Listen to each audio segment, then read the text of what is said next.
Bratislava over parts found in Russian drones. A Rotax engine from an Iranian-made Russian drone shot down over Ukraine.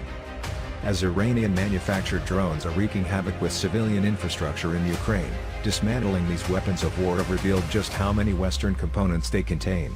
Despite tough UN and US imposed security sanctions being in place against both Iran and Russia, Western technologies vital for manufacturing weapons are still finding their way into their deadly arsenal.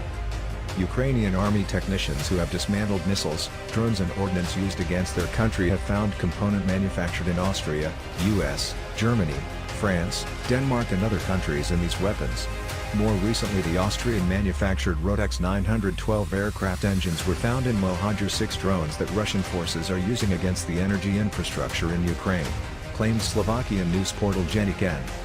The Austrian manufacturer has denied supplying these to Iran, but an investigation found that their product has indeed found its way to the Iranian military after a Slovakian company was given a license from authorities to export them to the Islamic country.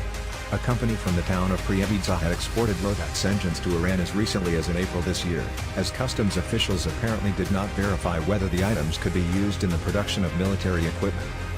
Slovakian Minister of Defense Jaroslav Nav described these findings as problematic and promised to evaluate and correct it. However, the Slovakian company involved in the export claims that they had no idea what Iran was doing with such engines.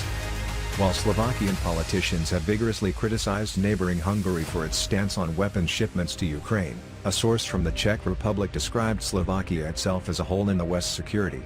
Furthermore, an earlier investigation has found that even the Czech Republic has continued to supply weapons components to Russia after its 2014 annexation of Crimea and parts of the Donbas region.